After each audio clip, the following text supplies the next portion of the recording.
Welcome everyone.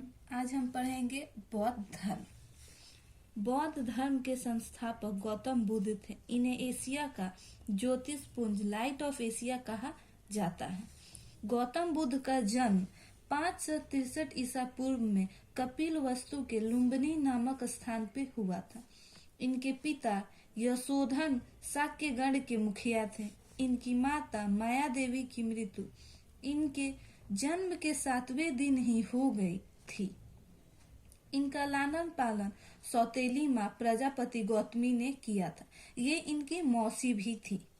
इनके बचपन का नाम सिद्धार्थ था। गौतम बुद्ध का विवाह 16 वर्ष की अवस्था में यशोधरा के साथ हुआ। इनके पुत्र का नाम राहुल था। सिद्धार्थ जब कपिल वस्तु की सैर पर निकले तो उन्होंने निम्न 4 दृश्यों को क्रमशः देखा। पहला बुढ़ा व्यक्ति, दूसरा बीमार व्यक्ति, तीसरा 100 एवं चौथा एक सन्यासी। सांसारिक समस्याओं से व्यथित होकर सिद्धार्थ ने 29 वर्ष की अवस्था में गृह त्याग किया, जिसे बौद्ध धर्म में महाविनष्कर्मण कहा गया है। गृह त्याग करने के बाद सिद्धार्थ बुद्ध ने वैशाली के आलार कलाम से सांख्य दर्शन की शिक्षा ग्रहण की। आलार कलाम सिद्धार्थ के प्रथम गुरु हुए। आलार कलाम के बाद सिद्धार्थ ने राजगीर के रुद्र कराम पुत्र से शिक्षा ग्रहण की। उरुवेला में सिद्धार्थ को कौंडिन्य, वंपा, वादिया, नामा एवं अस्सागी नामक 5 साधक मिले। बिना अन्न जल ग्रहण किए 6 वर्षों की कठिन तपस्या के बाद 35 वर्ष की आयु में बैसाख की पूर्णिमा की रात निरंजना नदी के किनारे पीपल वृक्ष के नीचे सिद्धार्थ को ज्ञान प्राप्त हुआ। ज्ञान प्राप्ति के बाद सिद्धार्थ बुद्ध के नाम से जाने गए। वह स्थान बोध गया कहलाया। बुद्ध ने अपना प्रथम उपदेश सारनाथ में दिया, जिसे बौद्ध ग्रंथों में धर्म चक्र प्रवर्तन कहा गया है। बुद्ध ने अपने उपदेश जनसाधारण की भाषा पाली में दिए। बुद्ध ने अपने उपदेश कौशल, वैशाली, कौशाम्बी और अन्य राज्यों में दिए। सर्वाधिक उपदेश कोसल देवी देश की राजधानी श्रावस्ती में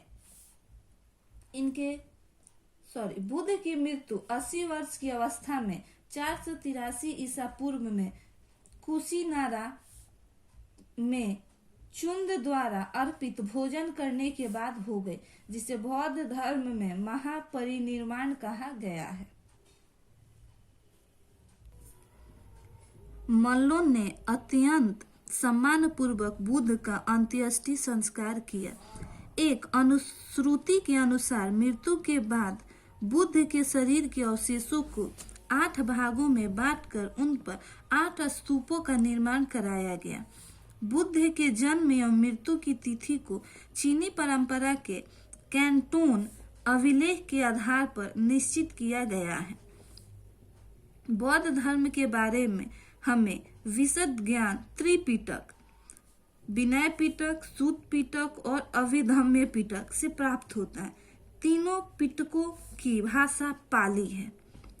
थेरवाद मत की पाली त्रिपिटक सबसे पुराना है। सूत पिटक में बुद्ध के धार्मिक सिद्धांतों को संवाद के रूप में संकलित किया गया है।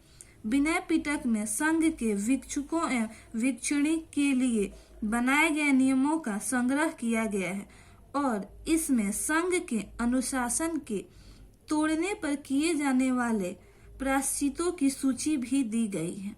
अभिधम्य पिटक में सूत पिटक में वर्णित सिद्धांतों के सुव्यवस्थित अनुशीलन के लिए आवश्यक सूचियों के सारांश तथा प्रश्नोत्तरी का समावेश किया गया है।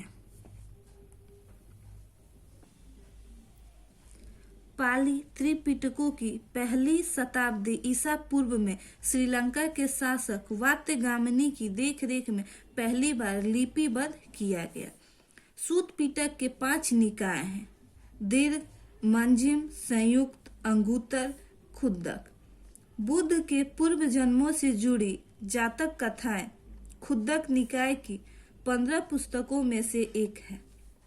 खुद्दक निकाय में धम्म पद, नैतिक उपदेशों का पदात्मक संकलन, थेर गाथा, बौद्धिक भिक्षुओं का गीत और थेरी गाथा, बौद्ध भिक्षुणियों की गीत है।